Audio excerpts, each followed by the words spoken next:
پیغمبر سم یو صحابي ډرقې وکړ ډرقې په مجلس کې دا یو خبره ته وکړه فکان لا یرا فی بیتی نار نهارا الا اذا نزل بهم الضيف هغه صحابي واوریدله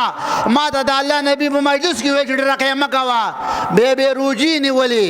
د ورځې به د تنور نه لوګي نه پورته کېده کله به چې لوګي پورته شو په هغه ورځ به میلمه راغلی ویل ما د الله د نبی فرمان واورې زه به روجي نیسم